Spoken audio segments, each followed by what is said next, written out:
नमस्कार स्टूडेंट, आप सभी का बहुत बहुत स्वागत है रवीन एकेडमी में।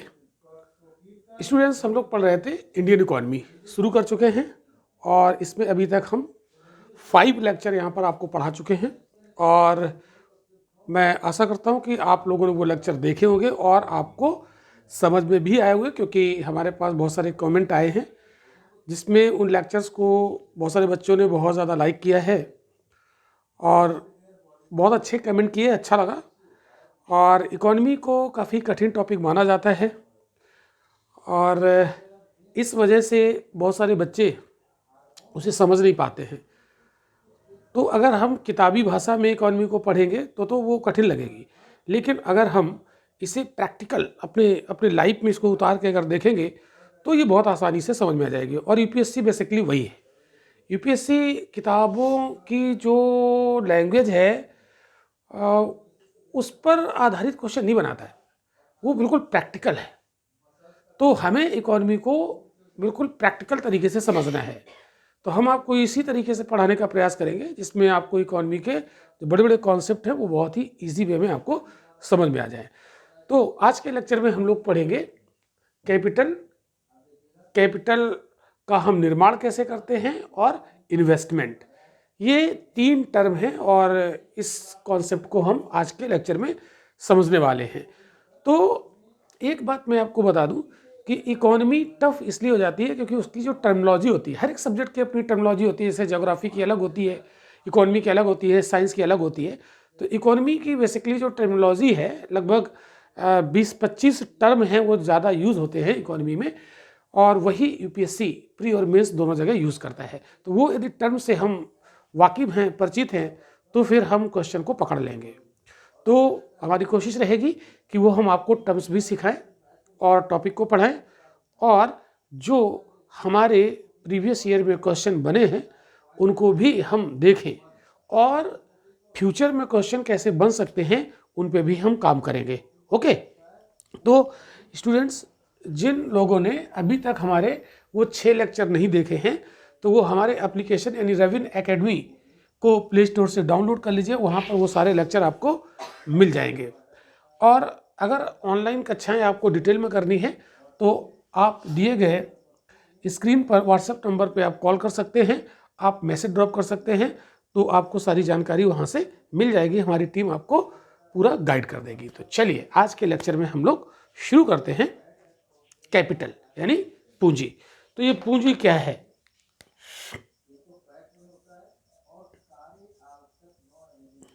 कैपिटल। तो आपके दिमाग में एक बात आ रही होगी कि जो हमारे पास करेंसी है वो कैपिटल। जी नहीं, कैपिटल जो है वो थोड़ा सा एक बृहद कॉन्सेप्ट है। तो उसी बात को यहाँ पर हम लोग समझेंगे। छोटी छोटी बातें हैं, लेकिन अगर वो छोटी छोटी बातें हमें नहीं क्लियर हैं तो आगे की जो इकोनॉमी है वो हमारे समझ में नहीं आ पाती है। तो कैपिटल बेसिकली क्या है? तो मनुष्य द्वारा निर्मित सभी वस्तुएं जो उत्पादन में प्रयुक्त होती हैं। फिर से समझो, मनुष्य द्वारा निर्मित वे सभी वस्तुएं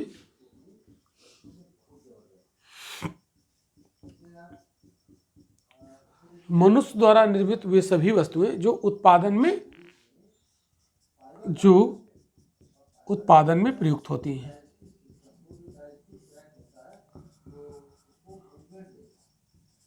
प्रयुक्त होती हैं। बस इतनी सी डेफिनेशन है। मतलब ऐसी वस्तुएं जो उत्पादन क्रिया में भाग लेती हैं। मतलब अगर उनको कहीं पर लगा दिया जाए तो प्रोडक्शन करने लगे, तो वो होती है कैपिटल।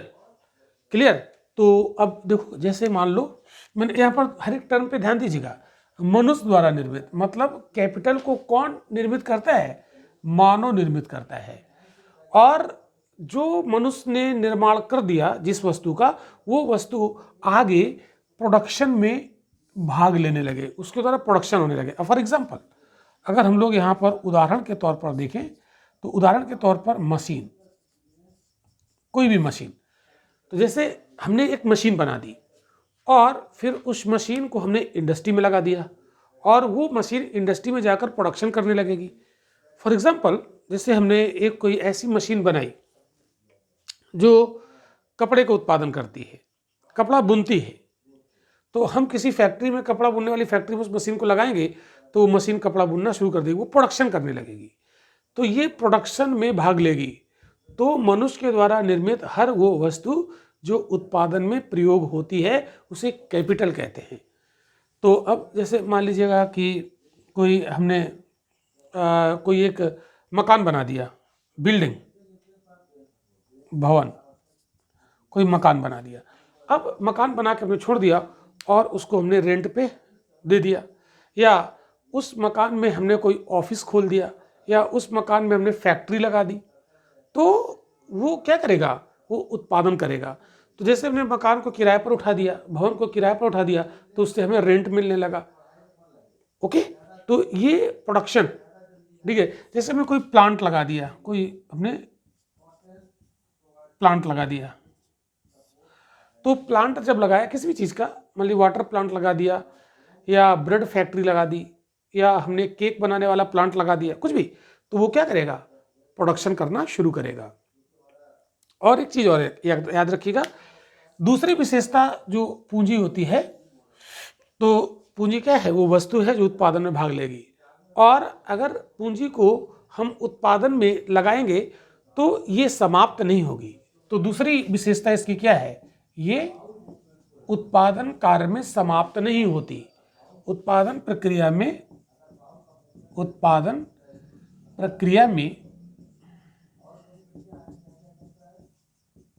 समाप्त नहीं होती। अब आप ये बताओ कि हमने कोई प्लांट लगा दिया, वो उत्पादन कर रहा है, क्या वो प्लांट खत्म हो जाएगा? नहीं। मशीन हमने कहीं पर लगा दी और वो उत्पादन कर रही है, क्या मशीन खत्म हो जाएगी? ये कंज्यूम होकर खत्म हो जाएगी? खत्म नहीं होगी। हाँ, ये हो सकता है इसमें डिप्रिसिएशन आ जाए, थोड़ी पुरानी हो जाए। अगर पुरानी हो जाती है तो उसके पुर्जे हम फिर नए चेंज करा देंगे, या बिल्कुल पुरानी होगी उसको हटा के दूसरी रिप्लेस करके लगा देंगे। क्लियर? तो ये वहाँ पर उत्पादन की क्रिया में ये जो पूंजी होती है वो समाप्त नहीं होती है। ये भी बात आपको याद रखनी है। तो आपके दिमाग में ये थोड़ी थोड़ी बात आ गई होगी कि पूंजी क्या होती है। तो अब आप दिमाग से बात निकाल दीजिएगा कि पूंजी जो करेंसी वही पूंजी है, नहीं, ये सब कुछ पूंजी है। तो अर्थशास्त्र में जो पूंजी है उसको हम कैसे समझेंगे, वो हर वस्तु जिसका निर्माण इंसान ने किया है और वो वस्तु उत्पादन कार्य में भाग लेती है, तो उसे हम पूंजी कहते हैं। ऐसा लो विदेशी मुद्रा है, किसी दूसरे देश की मुद्रा है और अपने इंडिया में उसको लगा दिया गया, वो उत्पादन कार्य में भाग लेने लगी, वो भी बन जाएगी पूंजी। क्लियर? अब देखो, अब अर्थव्यवस्था में पूंजी करती क्या है, बात समझना ध्यान से। इसमें अर्थव्यवस्था में पूंजी की जरूरत क्या है, तो इसको समझते हैं। तो बिना पूंजी के क्या उत्पादन हो पाएगा? बिना पूंजी के हम उद्योग लगा पाएंगे? बिना पूंजी के हम एग्रीकल्चर कर पाएंगे क्या? अब एग्रीकल्चर में पूंजी लगती कि नहीं लगती? अब एग्रीकल्चर में मान लीजिए हमें मशीनें लानी है, ट्रैक्टर लाना है, तो ट्रैक्टर जब आएगा तो वो उत्पादन क्रिया में भाग लेगा। ओके, तो जितने भी एग्रीकल्चर टूल्स हैं वो सब क्या होंगे, वो कैपिटल होगा। तो बिना कैपिटल के हम प्रोडक्शन नहीं कर सकते, और जब तक प्रोडक्शन नहीं होगा तब तक नेशनल इनकम नहीं होगी, और जब तक हमारी आय नहीं होगी, इनकम नहीं होगी, तो याद रखिएगा ग्रोथ नहीं होगी, क्योंकि इनकम ही तो ग्रोथ है। आपको मैं पढ़ा चुका हूँ पिछले लेक्चर, इनकम ही ग्रोथ है, और जब तक ग्रोथ नहीं होगी तब तक हम डेवलपमेंट नहीं कर पाएंगे अपना। तो इसलिए किसी भी अर्थव्यवस्था में कैपिटल की बहुत ज़्यादा आवश्यकता होती है। इस बात को माय डियर स्टूडेंट आप ध्यान रखिएगा, इस चीज़ को। तो इसी कॉन्सेप्ट को आज हम पूरा क्लियर करने वाले हैं डिटेल में। क्लियर?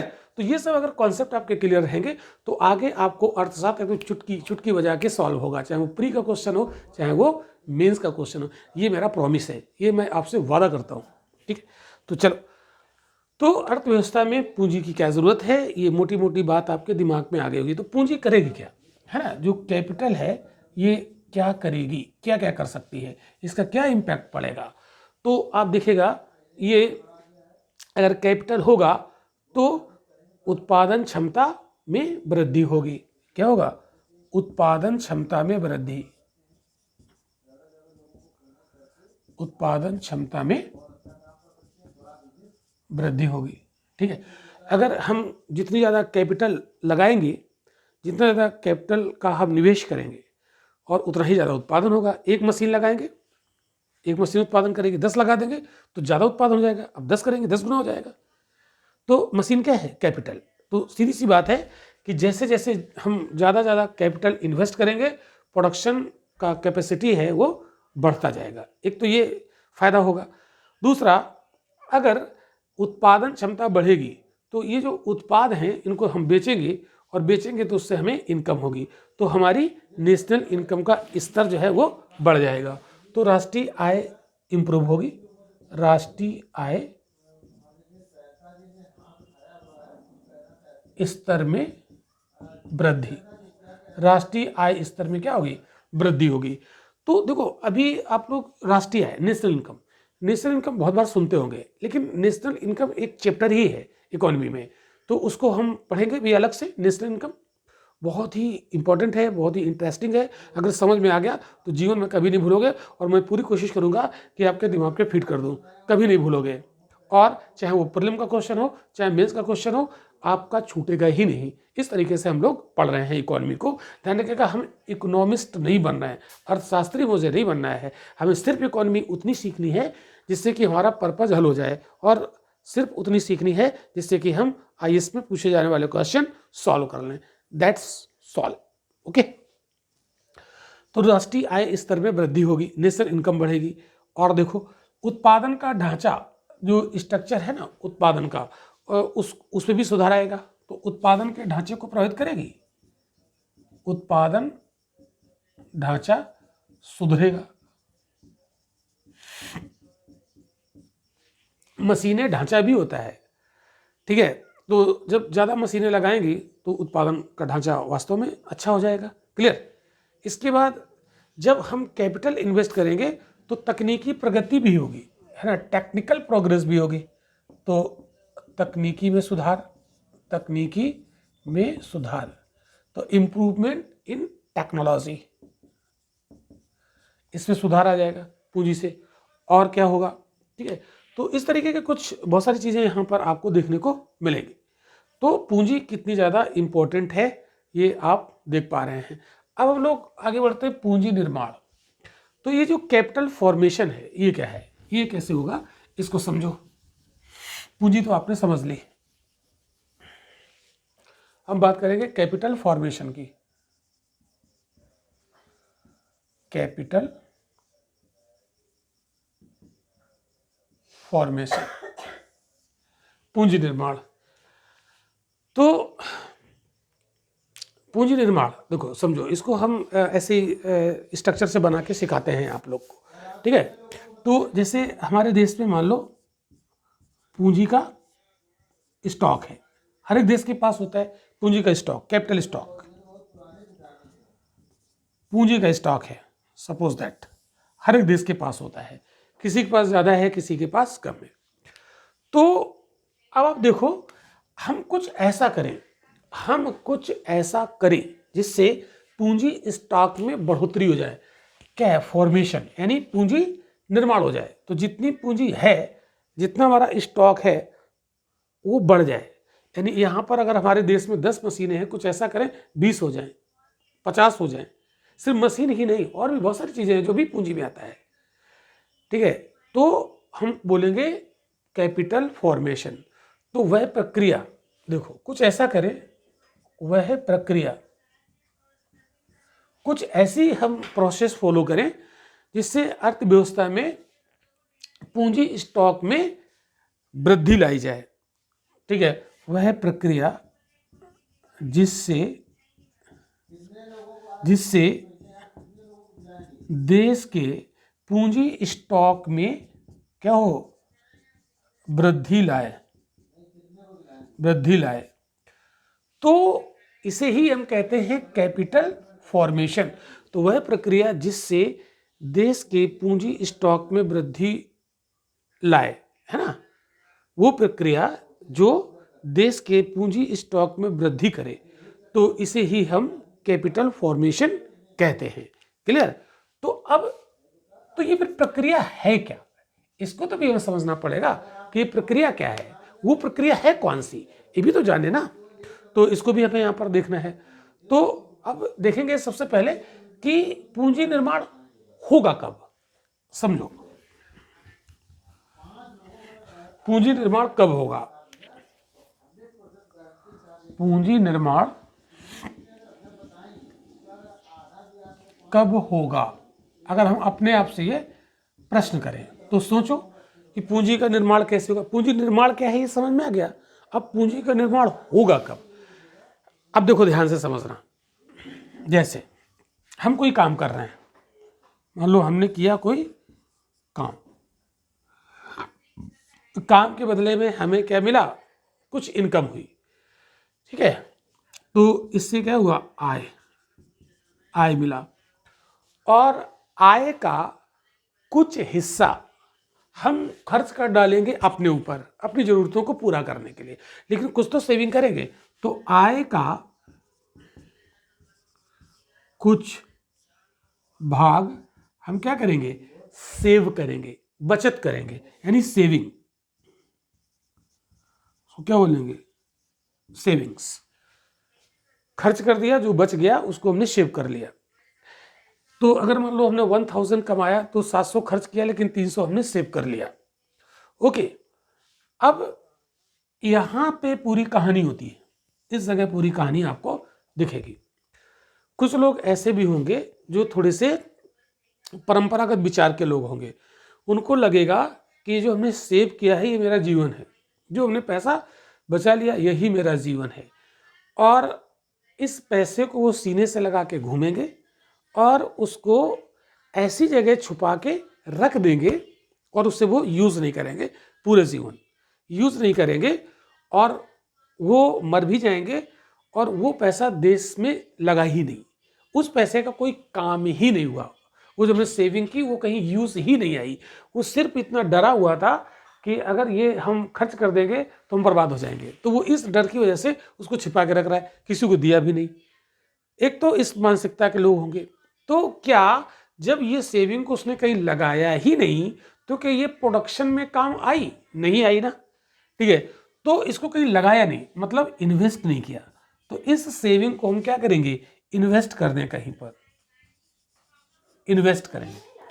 और जब इन्वेस्ट करेंगे, यानी इसको हम हिंदी में कहते हैं विनियोग, हिंदी में क्या कहते हैं, विनियोग, हिंदी में बोला जाता है इसको। इसके लिए एक शब्द और हिंदी में प्रयोग किया जाता है, निवेश, से निवेश भी कहते हैं, और इंग्लिश में इसको इन्वेस्ट कहते हैं। तो जब हम इसको इन्वेस्ट करेंगे, ठीक है, तो इससे क्या होगा, प्रोडक्शन होगा। तब क्या होगा, प्रोडक्शन होगा, और जब प्रोडक्शन होगा तो पूंजी निर्माण शुरू हो जाएगा। तो पूंजी निर्माण कब होगा, बात आ गई समझ में, पूंजी निर्माण कब होगा। तो ये क्वेश्चन हमारा एक पीटी का बनता है कि मतलब निम्न कथनों पर विचार करो और कथन दे देगा, या कहेगा पूंजी निर्माण कब होता है। तो पूंजी निर्माण तब होता है जब हम बचे हुए यानी सेविंग्स को कहीं पर इन्वेस्ट करते हैं, कहीं पर लगाते हैं, तब वो नई पूंजी बनती है उससे। ओके, है ना, जब हम पैसा कहीं इन्वेस्ट करेंगे तभी तो वो प्रॉपर्टी बनेगी, तभी तो हमारी कैपिटल बनेगी। अगर हम कहें कि सेविंग से हमारा पूंजी निर्माण होगा, नहीं, सेविंग से पूंजी निर्माण नहीं होगा। सेविंग तो कंजूस आदमी भी करता है, और कंजूस आदमी उस पैसे को कहीं लगाएगा ही नहीं, डरा हुआ आदमी। तो सेविंग तो जरूरी है, लेकिन उससे भी जरूरी है इन्वेस्ट करना। इन्वेस्ट करने की आपके अंदर क्या होनी चाहिए, क्षमता, रिस्क लेने की क्षमता होना चाहिए। तो जब रिस्क लेने की क्षमता होगी तभी आप इन्वेस्ट करेंगे, और जब आप इन्वेस्ट करेंगे तभी कैपिटल फॉर्मेशन होगा। तो ये जो बचत है उसको इन्वेस्ट करेंगे, कहाँ करेंगे, तो कोई भी फाइनेंशियल इंस्टीट्यूशन बीच में होगा। जैसे मान लो हमने अपनी सेविंग की और सेविंग को उठा के हमने म्यूचुअल फंड में डाल दिया, तो किसी बीच में जो फाइनेंशियल इंस्टीट्यूशन है उसके माध्यम से उसको हमने लगा दिया कहीं पर, तो वो हमारी पूंजी बढ़ जाएगी। क्लियर? तो वित्तीय संस्थाएं जो होती हैं, फाइनेंशियल इंस्टीट्यूशन, वो बचत को विनियोग में परिवर्तित करने का कार्य करती हैं। तो जो हमारी सेविंग है उसको इन्वेस्टमेंट में परिवर्तित कर देती है। कौन? वित्तीय संस्थाएं, जहां पर हम अपना पूंजी लगाते हैं। क्लियर? तो इन्वेस्टमेंट से क्या फायदा होगा? ठीक है, आपको समझ में आ गया होगा। तो उत्पादन क्षमता में वृद्धि हो जाती है। तो इन्वेस्टमेंट करने से उत्पादन क्षमता में वृद्धि होगी। क्लियर? तो जैसे किसी वर्ष में हमने मशीन में पैसा लगा दिया, प्लांट में लगा दिया, है ना, बिल्डिंग में लगा दिया, है ना, तो इस पर जो हम व्यय करते हैं उसको हम विनियोग कहते हैं, इन्वेस्ट कहते हैं। अब ऐसा नहीं कि आपके पास पैसा आया और आपने कोई ऐसी चीज़ खरीद ली जो पूंजी का निर्माण नहीं कर रही है, तो फिर वो इन्वेस्टमेंट नहीं।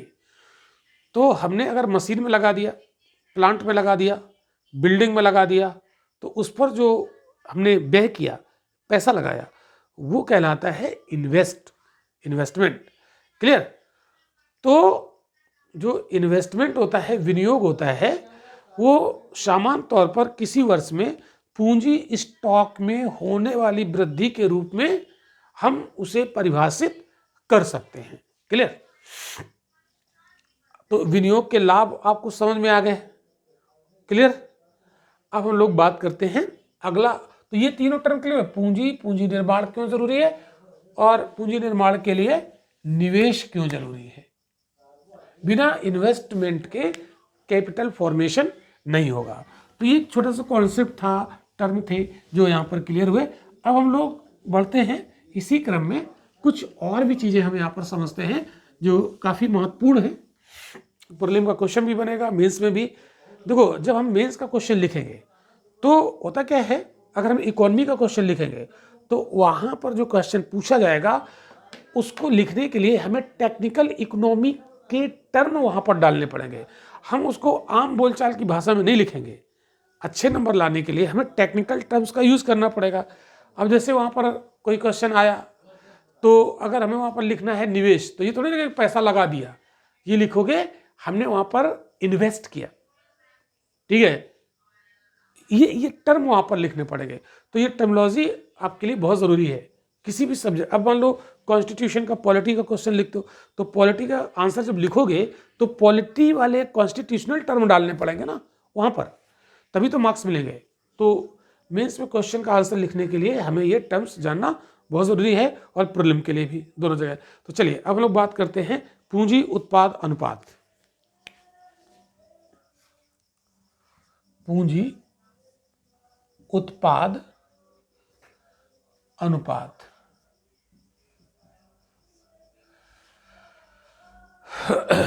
कैपिटल आउटपुट रेशियो, क्या बोलते हैं इसको इंग्लिश में? Capital output ratio. देखो समझो ध्यान से,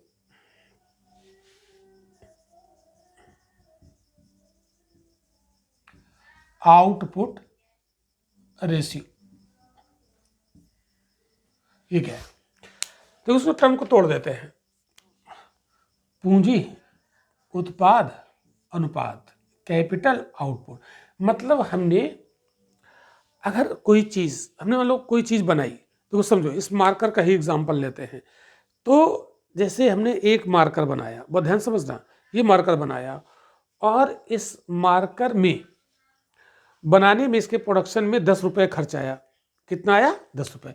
यानी एक पेन जो हमने मार्कर ये लिया है, इसके निर्माण में 10 रुपया खर्च आया। क्लियर? तो एक यूनिट प्रोडक्ट के बनाने में कितने रुपया खर्च हुआ, उसे कहते हैं कैपिटल आउटपुट रेशियो। फिर से समझना, किसी भी प्रोडक्ट का एक यूनिट प्रोडक्शन में कितने रुपए का खर्च हुआ, उसे कहते हैं कैपिटल आउटपुट रेशियो। अब ये रुपया जो है, इसको रुपया के रूप में ले लिया। अब जैसे इसमें एक पेन बनाने में कोई वर्कर भी लगे होंगे, है ना, और इसमें कोई टेक्नोलॉजी की भी कॉस्ट होगी, इसमें कुछ रॉ मटेरियल भी लगा होगा, तो उन सबको मिला के वो 10 रुपए के बराबर खर्च आ गया। क्लियर? तो अगर यहीं पर हम ये देखें कि कुछ ऐसी टेक्नोलॉजी लेके आ जाएं कि एक पेन के निर्माण में 8 रुपए लगने लगे, वही पेन है, लेकिन कोई हमने ऐसी टेक्नोलॉजी लेकर आए जिससे इसकी प्रोडक्शन कॉस्ट कम हो गई, तो ये बात अच्छी हुई ना, ये बात तो अच्छी हुई ना हमारी इकोनॉमी के लिए। तो अगर कैपिटल आउटपुट रेशियो जितना कम होगा, जितना कम होगा, वस्तुएं उतनी सस्ती हो जाएंगी। क्लियर? तो अब यहीं से कंसीडर द फॉलोइंग स्टेटमेंट का क्वेश्चन बना देगा। निम्न कथनों पर विचार कीजिए, और पहला स्टेटमेंट उसने बना दिया। ध्यान समझना, जैसे क्वेश्चन आया यूपीएससी में प्रीलिम में, निम्नलिखित कथनों पर विचार कीजिए, विचार कीजिए, ये क्वेश्चन आया।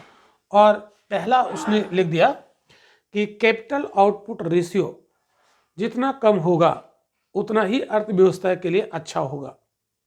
तो ये बात सही है। क्लियर होगी बात? तो उत्पादन की प्रति इकाई, डेफिनेशन देखो इसकी, उत्पादन की प्रति इकाई, पर यूनिट प्रोडक्शन, उत्पादन की प्रति इकाई पर लगने वाले पूंजी की मात्रा को पूंजी उत्पाद अनुपात कहा जाता है। क्लियर? समझ में आ गया होगा। अब हम देखते हैं, अब इसी को थोड़ा सा चेंज कर लेते हैं, इसी को हम थोड़ा सा चेंज कर लेते हैं। यहाँ पर लिख देते हैं सकल, यहाँ पर सकल लिख देते हैं, तो यहाँ पर हो जाएगा ग्रॉस। सकल को क्या कहते हैं इंग्लिश? ग्रॉस। तो ग्रॉस कैपिटल आउटपुट रेशियो, तो जहां पर ग्रॉस लग जाए तो वहां पर जानते हो क्या होगा? समझना ध्यान से, जहां पर ग्रॉस लगेगा तो इसमें ये कहा गया कि जैसे मान लो हमने एक वर्ष में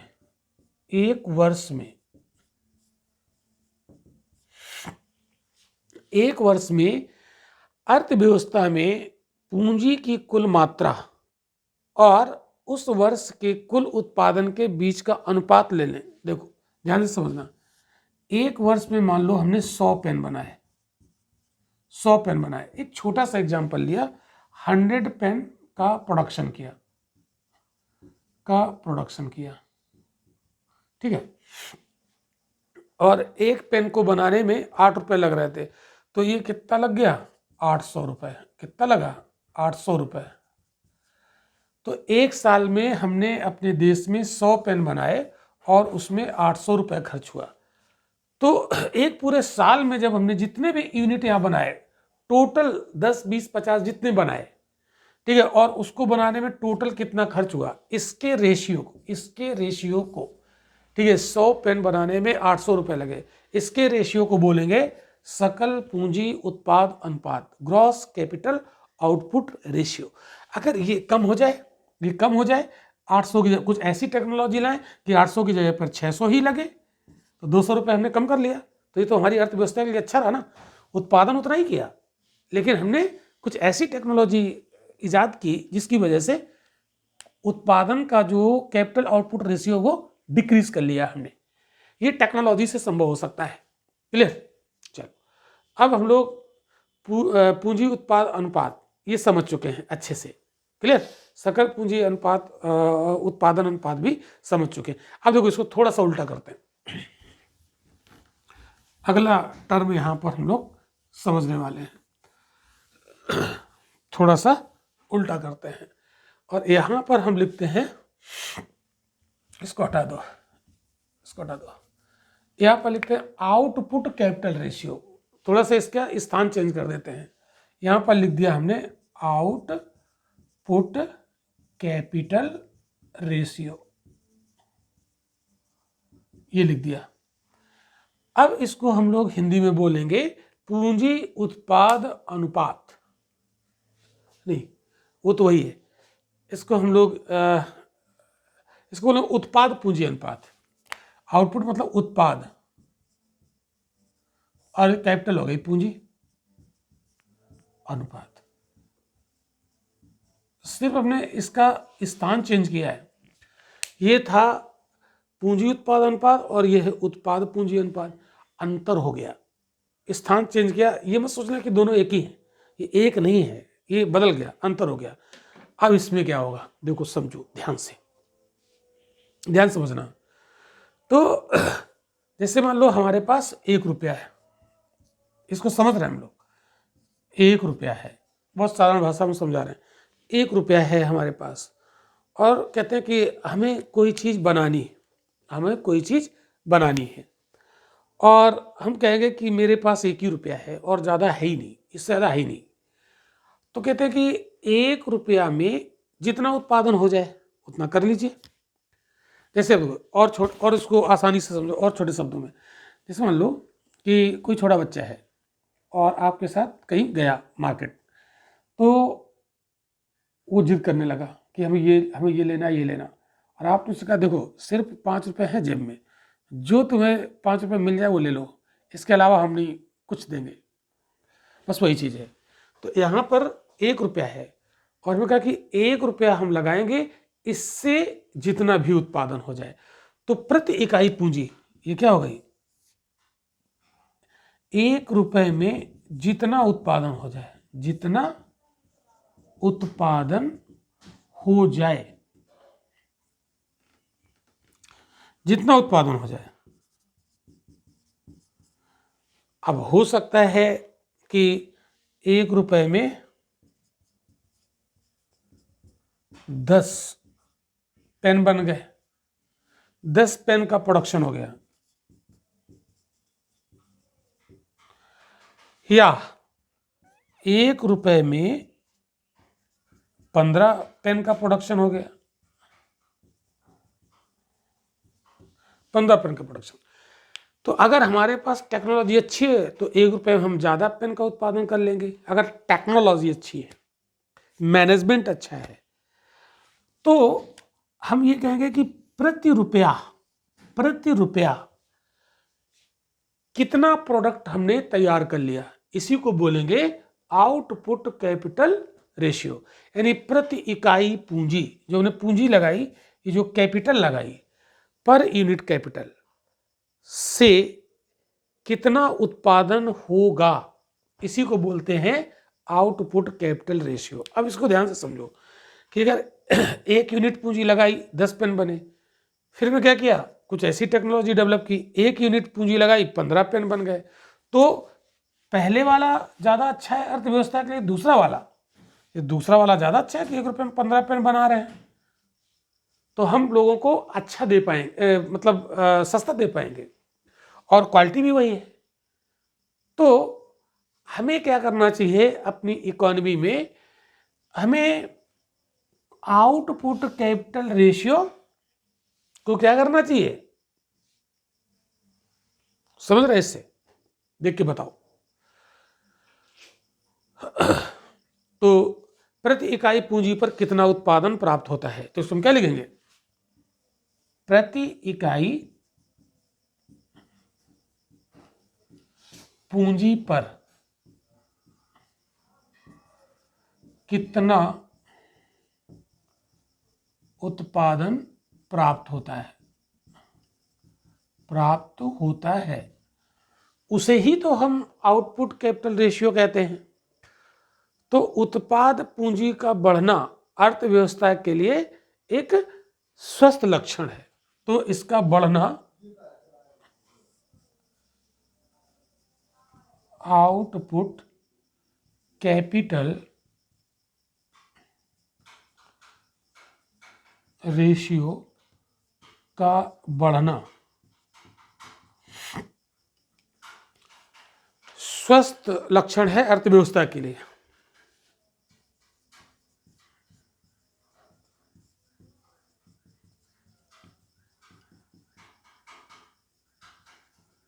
स्वस्थ लक्षण।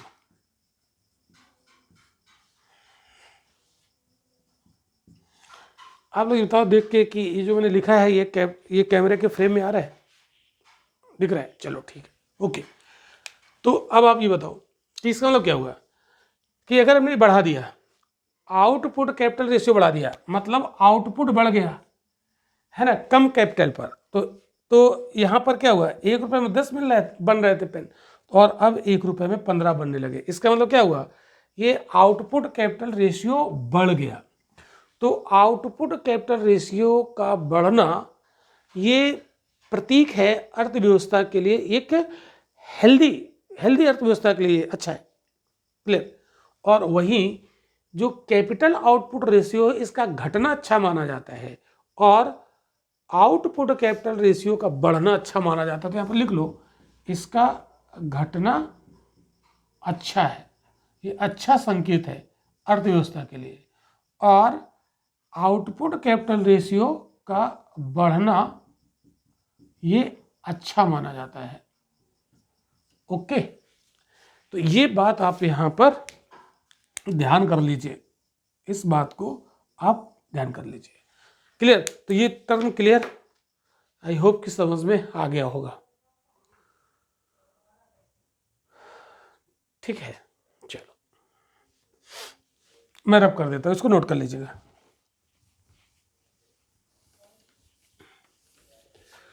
तो यही जब हम लोग मेंस में क्वेश्चन लिखेंगे कि एक मान लीजिए अच्छी अर्थव्यवस्था के लिए अगर कंपटीशन हमें करना है, तो जैसे मान लो विदेशी कंपनियां भी भारत में आ रही हैं और भारतीय कंपनियां भी भारत में प्रोडक्शन कर रही हैं, तो हमें क्या करना पड़ेगा, कैपिटल आउटपुट रेशियो को कम करना पड़ेगा, तभी तो हम ज़्यादा वस्तुएं उत्पादित कर पाएंगे, हम लोग कम खर्च में ज़्यादा वस्तुएं उत्पादित कर पाएंगे, और तभी हम दूसरे देशों की कंपनियों से, दूसरे देशों के प्रोडक्ट से हम कंपटीशन कर पाएंगे। तो आज प्रतिस्पर्धा की अर्थव्यवस्था में हमें कैपिटल आउटपुट रेशियो को घटाना पड़ेगा और आउटपुट कैपिटल रेशियो को बढ़ाना पड़ेगा। तो जब आप क्वेश्चन मीन्स में लिखोगे तो यही टर्म यूज करोगे, ये थोड़ी ना कहोगे कि हमें सस्ता उत्पादन करना पड़ेगा तो हम कंपटीशन कर पाएंगे। एक व्यक्ति जानते हो, एक स्टूडेंट कैसे लिखेगा, जैसे कि आज कंपटीशन के दौर में हमें अगर दूसरे कंपनियों के प्रोडक्ट से कंपटीशन करना है तो हमें क्या कदम उठाना पड़ेगा। तो आम स्टूडेंट क्या लिखेगा कि हमें सस्ती वस्तुएं उत्पादित करनी पड़ेंगी, और एक क्या लिखेगा कि हमें कैपिटल आउटपुट रेशियो घटाना पड़ेगा और आउटपुट कैपिटल रेशियो बढ़ाना पड़ेगा, तो हम कंपटीशन कर पाएंगे। तो नंबर किसको ज़्यादा मिलेंगे, जिसने ये टर्म यूज़ किए हैं उसको नंबर मिलेंगे ना, कि वो जो आम भाषा में लिख रहा है उसको मिलेंगे नहीं। क्लियर, तो यही फर्क है। तो ये अगर आपको टर्म क्लियर रहेंगे तो आप बहुत ही कंफर्ट रहेंगे प्रीलिम और मेंस में। तो मेंस में आप टेक्निकल भाषा का प्रयोग करके आप अच्छे मार्क्स ला पाओगे। चलो, आई होप कि आप हमारी बातों को समझ पा रहे होंगे।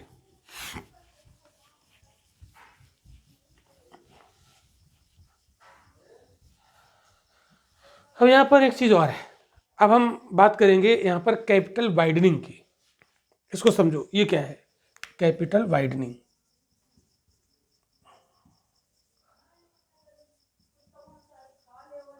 कैपिटल वाइडनिंग, तो कैपिटल वाइडनिंग को हिंदी में कहते हैं पूंजी विस्तारण। पूंजी विस्तारण, कैपिटल वाइडनिंग। अब ये कैपिटल वाइडनिंग क्या है, देखो, हम अगर कहीं पर कोई प्रोडक्शन करते हैं, उत्पादन, अगर हमें अर्थव्यवस्था में क्या करना है, अगर प्रोडक्शन करना है, तो प्रोडक्शन करने के लिए हमें दो चीज़ें लगानी पड़ेंगी। एक तो हमें लगानी पड़ेगी इसमें कैपिटल, प्रोडक्शन के लिए हमें दो चीज़ें लगानी पड़ेंगी, एक तो लगानी पड़ेगी कैपिटल और दूसरा लगाना पड़ेगा हमें लेबर, यानी पूंजी और श्रम, दोनों की जरूरत पड़ेगी। केवल पूंजी से काम नहीं चलेगा, ठीक है। प्रोडक्शन करना, कोई इंडस्ट्री लगाना है तो हमें दोनों चीज़ों की जरूरत पड़ेगी, ठीक है। तो अब ध्यान से समझना, किसी अर्थव्यवस्था में पूंजी के आगत का मतलब इनपुट मतलब यहां पर हमने इनपुट दिया किसका, कैपिटल का। तो अगर हमें भूमि भूमि क्या है? कैपिटल। एक लैंड खरीदी और हमने वहाँ पर फैक्ट्री लगा दी, तो लैंड क्या है? कैपिटल। लेकिन क्या लैंड खरीद के केवल कैपिटल हमने फैक्ट्री लगा दी तो वो चल जाएगी क्या? उसमें हमें लेबर भी तो लगाना पड़ेगा, लेबर भी लगाना पड़ेगा।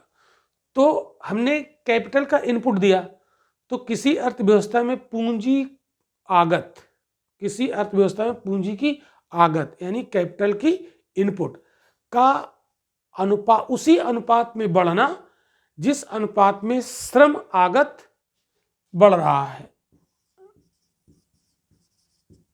अब ध्यान से समझना दोबारा। फैक्ट्री लगाई, उत्पादन करना है, तो हमें क्या क्या इनपुट देना पड़ेगा? कैपिटल का इनपुट देना पड़ेगा और लेबर का इनपुट देना पड़ेगा। तो जिस अनुपात में लेबर का इनपुट बढ़ेगा, जिस अनुपात में लेबर का इनपुट देंगे, उसी अनुपात में हम पूंजी का भी इनपुट देंगे।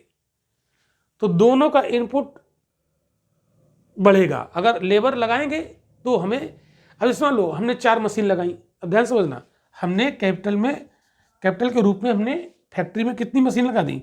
4 मशीनें लगाई। तो हमें 20 लेबर, या मान लो 4 मशीनों को 4 लेबर चला रहे हैं, तो 4 लेबर हमने लगा दिए, ठीक है। ये अनुपात हो गया 4:2 का। फिर क्या किया? हमें और प्रोडक्शन करना है, तो हमने क्या किया? यहाँ पर 10 मशीनें लगा दी। तो 10 मशीनें लगाई, तो हम यहाँ पर 10 लेबर लगाएंगे फिर तो अगर हम 10 लेबर लगा दिए और मशीनें 4 ही हैं, तो इसका मतलब 4 लेबर तो उन मशीनों को चलाएंगे, 6 तो बैठे रहेंगे ना। तो फिर हमें प्रोडक्शन बढ़ाना है, अगर लेबर बढ़ा दिए तो उसी अनुपात में हमें कैपिटल भी बढ़ानी पड़ेगी। तो जिस अनुपात में लेबर बढ़ेगा उसी अनुपात में कैपिटल भी बढ़ेगी। तो इसे कहते हैं पूंजी का विस्तारण। तो पूंजी विस्तारण समझ में आ गया। तो एक हम लोग अर्थशास्त्र में एक सिद्धांत है कि अगर हम जरूरत से ज़्यादा लेबर लगा देंगे तो उत्पादन बढ़ने की बजाय घटने लगता है, अगर हमने उसको पर्याप्त मात्रा में कैपिटल इनपुट नहीं दिया। तो आप समझ रहे हो कि मशीनें 4 थी और लेबर बढ़ा के 4 से हमने 10 कर दिए, तो काम तो 4 ही करेंगे ना, 6 तो बैठे रहेंगे ना, और जो 6 बैठे होंगे वो दूसरे उन 4 को भी डिस्टर्ब करेंगे जो काम कर रहे हैं। तो उत्पादन बढ़ने की बजाय क्या हो जाएगा? घट जाएगा। तो इसलिए जैसे जैसे हम लेबर बढ़ाएंगे वैसे वैसे हमें कैपिटल इनपुट भी बढ़ाना पड़ेगा। इसे कहते हैं कैपिटल वाइडनिंग। समझ में आ गया? आई होप कि आपको समझ में आ गया, ठीक है। अब एक टर्म और यहां पर हम देखेंगे, एक टर्मिनोलॉजी और देखेंगे अर्थव्यवस्था में, जिसे हम कहते हैं capital deepening. Capital deepening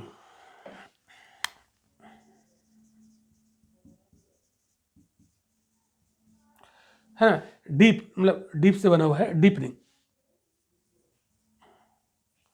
Hindi में डीप का मतलब होता है गहरा, गहरापन, है ना।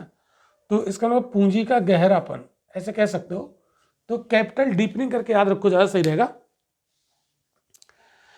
तो इसमें क्या होता है, फिर वही चीज देखो, फिर वही चीज, मान लो हमने प्रोडक्शन किया, प्रोडक्शन करने के लिए हमने एक लगाई फैक्ट्री, और इस फैक्ट्री में फिर वही दोनों चीजें, किसका इनपुट देंगे? कैपिटल। और किसका इनपुट देंगे? यहां पर लेबर, लेबर का इनपुट देंगे। अब यहां पर टर्म है कैपिटल डीपनिंग, गहरापन। तो इसमें अगर हमें प्रोडक्शन इंक्रीज करना है, ध्यान से समझना, प्रोडक्शन इंक्रीज करना है, तो हम एक तरीका पहले वाला जो कैपिटल वाइडनिंग बताया कि लेबर बढ़ा दें और कैपिटल भी बढ़ा दें, प्रोडक्शन बढ़ जाएगा। तो प्रोडक्शन को बढ़ाने के लिए एक पहले वाला तरीका जो हमने सीखा कैपिटल वाइडनिंग में, लेकिन अब हम समझेंगे कैपिटल डीपनिंग। तो इसमें क्या होगा कि हम लेबर कम बढ़ाएं लेकिन कैपिटल ज्यादा बढ़ा दें। कैपिटल का इनपुट यानी श्रम आगत की तुलना में, ये लेबर क्या है? श्रम, और इनपुट क्या है? आगत। यानी श्रम आगत की तुलना में पूंजी आगत में अधिक तेजी से वृद्धि हो तो उसे हम क्या बोलेंगे? Capital deepening. ठीक है, तो इसके प्रोडक्शन को बढ़ाने के लिए हम लेबर तो बढ़ाएं, लेकिन उसकी तुलना में कैपिटल का इनपुट ज़्यादा हो जाए। इसका मतलब क्या हुआ? इसका मतलब है कि टेक्नोलॉजी बढ़ी होगी, टेक्नोलॉजी अच्छी आई होगी। तो अच्छी टेक्नोलॉजी में अच्छी मशीनें आएंगी। तो हो सकता है कि इतनी अच्छी मशीनें हों कि एक लेबर दो मशीनों को ऑपरेट कर ले। ठीक है, तो लेबर ज़्यादा नहीं बढ़ाना पड़ेगा, मशीनें ज़्यादा बढ़ानी पड़ेंगी। तो कैपिटल का इनपुट लेबर के इनपुट की तुलना में ज़्यादा हो जाए और प्रोडक्शन बढ़ जाए, तो इसको कहते हैं कैपिटल डीपनिंग। ओके, और एक होता है कैपिटल लेबर रेशियो, ये भी एक टर्म है, यूज होगा। तो यहां पर लिख देता हूं capital labour ratio, capital labour ratio. तो किसी अर्थव्यवस्था में लेबर के साथ पूंजी का जो रेशियो होता है उसे ही हम कैपिटल लेबर रेशियो बोलते हैं। क्लियर? तो ये सारे टर्म आज के क्लास में हमने आपको सिखाए। तो आज का क्लास हम यहीं तक रखेंगे। अगला जो क्लास हम लोग पढ़ेंगे वो बात करेंगे हम लोग नेशनल इनकम पर। नेशनल इनकम पर, तो नेशनल इनकम के कॉन्सेप्ट हम सीखेंगे। नेशनल इनकम को कितने रूप में हम एक्सप्रेस करते हैं, व्यक्त करते हैं, और नेशनल इनकम से किस किस टाइप के क्वेश्चन बने हैं। क्लियर? तो आज का क्लास यहीं तक, मिलते हैं अगले क्लास में। Thank you.